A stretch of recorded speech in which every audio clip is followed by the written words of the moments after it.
আসসালামু আলাইকুম প্রিয় দর্শক, আজকে ফেব্রুয়ারি 9 তারিখ, 12 তারিখে নির্বাচন, মাঝে মাত্র 2 দিন, 10 এবং 11। 11 হবে না, ধরেন 10 তারিখ, কারণ 11 তারিখে তো নির্বাচনী প্রচারণা বন্ধ হয়ে যাবে, 24 ঘন্টা আগে তো বন্ধ হয়ে যায়। তো সেই সময় তো আমরাও হয়তো তেমন কিছু কথা বলতে পারবো না, কারণ আমার এই কথা যদি কোনো না কোনো দলের পক্ষে অথবা বিপক্ষে যায়, সেটাও আসলে আইনগতভাবে ঠিক হবে না। তো সেই হিসেবে আমরা ধরতে পারি আর মাত্র 2 দিন, আজকে এবং আগামীকালকে আমরা কথা বলবো নির্বাচনের সম্ভাবনা নিয়ে, নির্বাচনে কে কেমন করতে পারে তা নিয়ে। আমি গতকালকে একটা প্রিডিকশনের মতো দিয়েছিলাম, সেটা আমি দুটো সোর্স থেকে পাওয়া প্রিডিকশন দিয়েছিলাম। আমরা বলেছিলাম, এটা নিয়ে অনেক আলোচনা হয়েছে, অনেকে দেখেছেন, অনেকে নানা রকম মন্তব্য করেছেন। তো এই ধরনের আলোচনা হতেই থাকবে, তারপরেও কিন্তু প্রিডিকশনে চলতে থাকবে। আপনারা মিলিয়ে নেবেন আপনাদের চিন্তার সঙ্গে। এটা কোনো ভিত্তি নেই, কিন্তু আমি আবারও বলছি, জরিপের কোনো ভিত্তি নেই, প্রিডিকশনের কোনো ভিত্তি নেই। যে যার যার মতো করে চিন্তা করেন এবং যার যার সোর্স থেকে তারা পান। ধরা যাক, কথার কথা আমি বলি, আমি বিভিন্ন জায়গার সঙ্গে লোকের সঙ্গে আলাপ করার চেষ্টা করছি। আমি এটা ফাইনাল প্রেডিকশনটা আগামীকালকে দেব, যে আমি নিজে কি মনে করি, যে মনে করার পেছনে আমি একটা দায়িত্ব নেব, যে এই দায়িত্বটা আমি দায়িত্ব নিয়ে মনে করছি।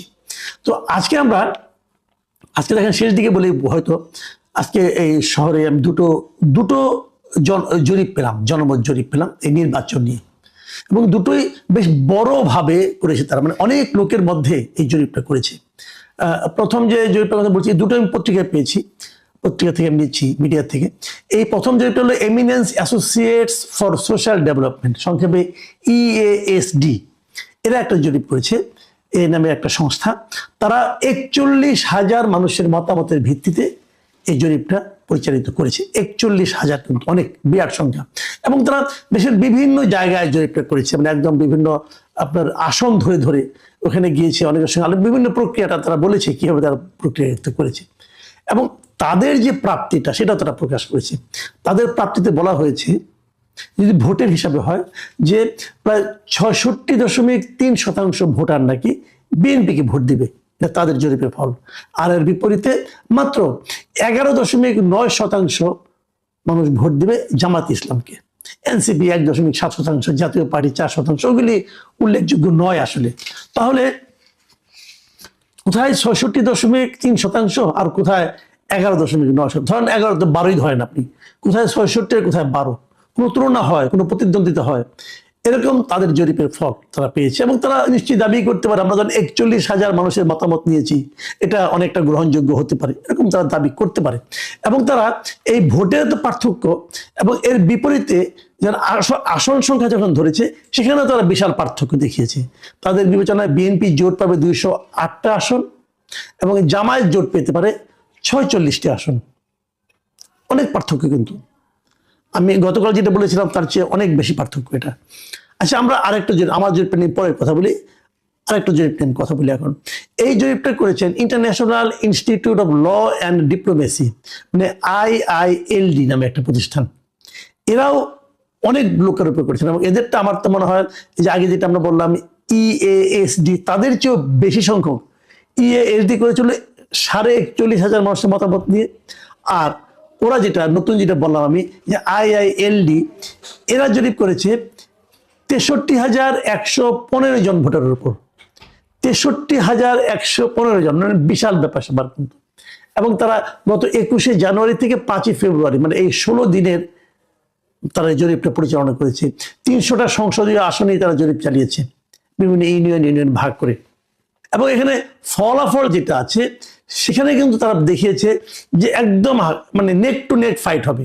এরা ভোটের একটা হিসাব দিয়েছে। এই ভোটের হিসাবে তারা বলেছে যে দুই দলের মধ্যে, মানে দুইটা জোটের মধ্যে, বিএনপি এবং জামাতের জোটের মধ্যে একটা হাড্ডাহাড্ডি লড়াই হবে। বিএনপি জোট পেতে পারে 44.1% ভোট, আর অন্যদিকে জামায়াতে ইসলামের নেতৃত্বে জোট যেটা আছে, তারা পেতে পারে 43.9% ভোট। এই তারা পেতে পারে বলে এদের ধারণা।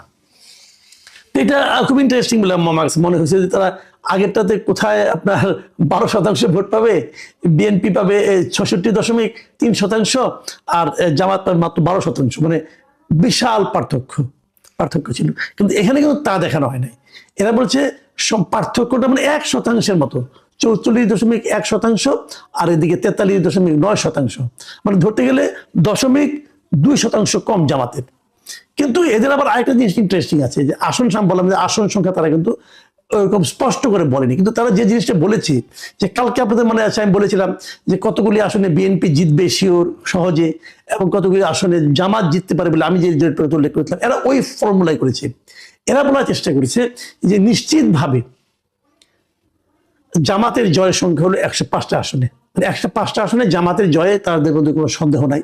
বিপরীত দিকে বিএনপি নিশ্চিতভাবে জয় পাবে 101টা আসনে, মানে নিশ্চিত জয়ের আশায় সংখ্যায় কিন্তু জামাত বিএনপি থেকে জামাত এগিয়ে আছে বিএনপি 4টা আসনে। আর দুই পক্ষের মধ্যে হাড্ডাহাড্ডি লড়াই হবে 75টা আসনে। খেয়াল করুন, তাহলে কিন্তু হাড্ডাহাড্ডি লড়াই পাওয়া গেল 75টা আসনে, আর 19টা আসনে স্বতন্ত্র প্রার্থীরা হয়তো জয়লাভ করবে, একদম তারা হিসাব মিলিয়ে দিয়েছে। তো যদি এই জরিপটাকে আমি ধরি, তাহলে কিন্তু জামাতের জয়ের একটা সম্ভাবনা আমি দেখতে পাচ্ছি এখানে। আপনার মনে আছে ওনারা বলেছেন যে জামাতের নিশ্চিত আসন হলো 105টা, আর গতকালকে আমি বলেছিলাম যে জামাতের নিশ্চিত আসন হচ্ছে 51টা, মানে অনেক পার্থক্য কিন্তু।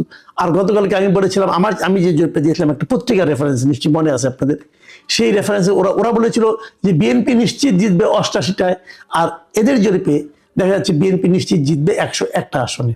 আর হাড্ডাহাড্ডি লড়াই আমি বলেছিলাম 132টা আসনে, আর এরা হাড্ডাহাড্ডি লড়াই করাচ্ছে 75টা আসনে। তো দেখেন আমি 3টা জরিপের কথা বললাম, আপনি যদি 3টাই বিশ্বাস করতে চান তা তো মাথা খারাপ হয়ে যাবে। আমি গতকালকে আমি 2টো জরিপ দিয়েছিলাম, একটা আমি বাদ রাখছি, আমি আর একটা পত্রিকার একটা হিসাব দিয়েছিলাম, ওটা আমি বললাম শেষে। ওটার সঙ্গে এই যে আজকে যে দুটোর কথা বললাম, যে একটা হলো IILD এবং আরেকটা হলো EASD, এই যে দুটা প্রতিষ্ঠানের জরিপ, আর অনেক টাকা পয়সা খরচ করেছে, একটাতে প্রায় 64,000 লোক, একটাতে 41,000 লোক, এত লোকে কথা বলেছে। তো এত ডিফারেন্স কেন হবে, এত পার্থক্য কেন হবে? একজন বলছে মানে EASD তারা বলছে জামাত পেতে পারে 46টা আসন, আর ওখানে বিএনপি পেতে পারে 208টা আসন, বিশাল ডিফারেন্স। আর পরেরটাই দেখা যাচ্ছে যে জামাতেরই বরং একটু বেটার হচ্ছে অবস্থানটা, মানে 105টার 101টা নিশ্চিত, আর হাড্ডাহাড্ডি 75। তো যোগ করলে 75 যদি অর্ধেক ধরি, তত জামাতে এগিয়ে যাচ্ছে। তো এই যে ডিফারেন্স, এটা কেন? আমি কিন্তু বহুদিন বলেছি যে জরিপ জিনিসটা না অনেকটা ওই যে পত্রিকার রাশিফলের মতো, পড়তে মজা লাগে, আলোচনা করতে মজা লাগে, কিন্তু এর উপর নির্ভর করা যায় না। আমার এবারও মনে হচ্ছে তাই হবে, নির্ভর করা যায় না। আমি ভাবছি শেষ দিনের মতো আজকে আপনাদের এই অনুষ্ঠানটা মানে আপ করার পর আমি আজকে আমার নিজের চ্যানেলে আরেকটা জরিপ দেবো আমি এটা হয়তো কালকে ওইটা নিয়ে এবং অন্য বিষয় নিয়ে আলোচনা করব। আমি কি পেলাম মাঠ থেকে সেই আলোচনাটা করব, এবং আমার এই অনলাইন জরিপে কি হয় সেটাও আলোচনা করব। তো এই যে জরিপের এত পার্থক্যটা হচ্ছে, এখন এখানে কিন্তু অনেকে ভাবতে পারেন যে কোন প্ল্যাটফর্মে হচ্ছে এটা ইম্পর্টেন্ট, অথবা কারা করছে এটা ইম্পর্টেন্ট, কারোর দ্বারা প্রভাবিত হয়ে করছে কিনা এটাও একটা জরুরি ব্যাপার। অনেক সময় হয় না এরকম যে টাকার বিনিময়ে অনেকে জরিপ করে দেয়, বিশেষ একটা পার্টিকে একটু ভালো অবস্থানে দেখিয়ে দেওয়া, একটা হিউজ অ্যামাউন্টের টাকা তারা হয়তো অনেকে ব্যয় করে, সেটাও হতে পারে। কোন জরিপ কেন হয়েছে আমি বলতে পারবো না। তবে এই পর্যায়ে এসে আমি একটা কথা বলে শেষ করবো, সেটা হলো গিয়া নির্বাচন তো হয়ে যাবে, 12 তারিখে নির্বাচন হবে, তারপর কি হবে? সেটা আমি আগেও বলেছি, আবারও বলি আরেকবার। সেটা হলো নির্বাচনের পর প্রথম যে সমস্যাটা হবে সেটা হলো নির্বাচনের ফল প্রকাশ নিয়ে একটা আলোচনা এরই মধ্যে আসছে। ইলেকশন ইঞ্জিনিয়ারিং কি হবে? এই আলোচনাটা আসতো না। এই আলোচনাটা আসার পেছনে মূলত যেটা কাজ করছে আমি মনে করি সেটা কাজ করছে তত্ত্বাবধায়ক সরকারের কিছু কর্মকাণ্ড। এই তত্ত্বাবধায়ক সরকারের প্রধান উপদেষ্টা ডক্টর ইউনূসের যে প্রেস উইং, সেই press secretary mister Shafiqul Alam আরো আগে বেশ কয়েকদিন আগে উনি বলেছিলেন এবার নির্বাচনের ফল ঘোষণা করতে দেরি হবে।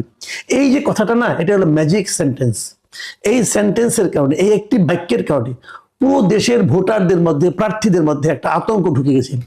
দেরি কেন হবে? দেরি হওয়ার কি কারণ থাকতে পারে? প্রশ্ন হচ্ছে কয়েকটা। দেখেন, অনেকে বলবেন দুটো ব্যালট গুনতে সময় লাগবে। ওকে ফাইন, দুটো ব্যালট। আপনার বলেন তো, যখন মেয়রের সিটি কর্পোরেশন নির্বাচন হয় তখন ব্যালট থাকে কোটা? তখন তো আপনার একটা সিটি কর্পোরেশনের মেয়রের ব্যালট থাকে, একটা সংরক্ষিত আসনে ব্যালট থাকে, এবং আরেকটা কমিশনারদের ব্যালট থাকে। ইউপি নির্বাচনে এরকম থাকে, 3টা ব্যালট থাকে। তো 3টা ব্যালট যদি এক রাতের মধ্যে, এক বেলার মধ্যে শেষ করা যায় গুনে, তাহলে দুটো ব্যালট গুনে শেষ করা যাবে না কেন? প্রত্যেকটা কেন্দ্রে প্রিজাইডিং অফিসার, পোলিং অফিসার এর সংখ্যা তো সমান, তাহলে এটা যাবে না কেন? আর তার উপর এই ব্যাপারে আগে ভাগেই প্রেস সেক্রেটারি কেন এই কথাটা বলেন? এটা কি প্রেস সেক্রেটারি বলার বিষয়? নির্বাচনে ভোট গণনা আগে হবে না পরে হবে, দেরি হবে না হবে, তাড়াতাড়ি হবে, রাতে হবে না সকালে হবে, এই বিষয়গুলো তো প্রকাশ করবেন নির্বাচন কমিশন, সরকার তো না।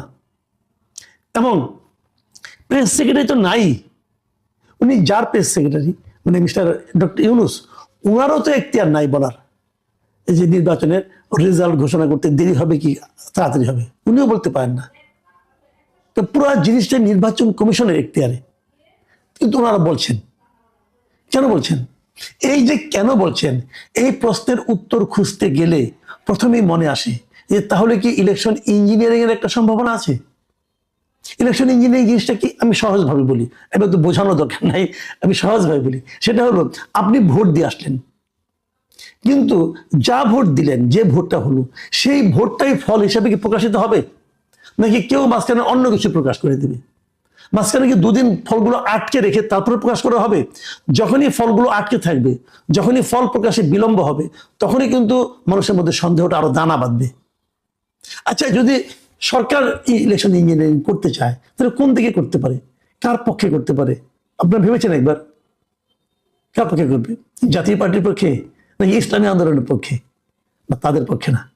সম্ভাব্য দিক হলো কি, সন্দেহের তালিকা যারা থাকে, এটা হলো জামাতে ইসলাম, এনসিপি, এদের প্রতি সরকারের একটা বিশেষ মানে আপনার এক ধরনের ভালোবাসা প্রকাশিত এর মধ্যে। বিএনপি হতে পারে, এরা তো অভিযোগ করে বিএনপির কথা মতো নাকি সব চলছে। আমি একটা তথ্য দিই, এই তথ্যটা আমার কাছে খুব মানে একদম যে আমি প্রমাণ করে দিতে পারবো আমি তা বলছি না, কিন্তু আমার কাছে বিভিন্ন জায়গা থেকে তথ্যটা এসেছে, এটা আপনাদের সঙ্গে একটু শেয়ার করা দরকার। বিভিন্ন জেলায় যারা রিটার্নিং অফিসার হবেন, ডিসি যারা হবেন রিটার্নিং অফিসার, এবং সবাই জানেন এই নির্বাচনে কিন্তু ডিসিদের একটা বড় ভূমিকা থাকে। আমাদের এই ডিসিদের ব্যাপারে কিন্তু এরই মধ্যে বিএনপিরা বলেছে, অভিযোগ করেছে যে ম্যাক্সিমাম ডিসি নাকি জামাত অভিযোগ করেছে অনেক জায়গায় নাকি ডিসি নিয়োগ করা হয়েছে বিএনপি লাইনের।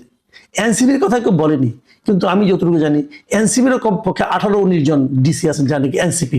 কিভাবে এনসিপি, তারা এনসিপি করতো না, তারা একজন সুশীল ছিল আর কি, তো এনসিপির সুপারিশ করে তাদের বিভিন্ন জায়গায় নিয়োগ দিয়েছে। আর আমি যে হিসাবটা পেয়েছি, সেই হিসাবটা শুনলে আপনারা অবাক হবেন।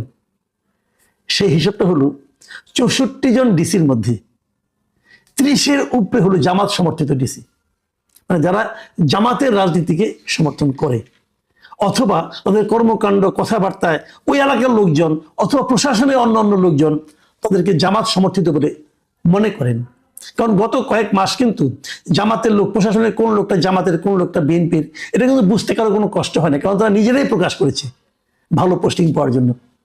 আর বিপরীতে বিএনপি সমর্থিত ডিসির সংখ্যা হলো ধরেন 12-13 জন। পার্থক্যটা বুঝতে পেরেছেন? বিএনপি সমর্থিত জেলা প্রশাসকের সংখ্যা এনসিপির চেয়েও কম। যদি ইলেকশন ইঞ্জিনিয়ারিং হয়, রিটার্নিং অফিসারদের অজ্ঞাতে হতে পারবে না, তারা জানবেন কি হচ্ছে। সেক্ষেত্রে বুঝতেই পারছেন যদি হয় তাহলে কি হবে। প্রিয় দর্শক, আপনারা ভাবতে থাকুন, বাকি মিলিয়ে নেবেন। ইলেকশন তো আর খুব বেশি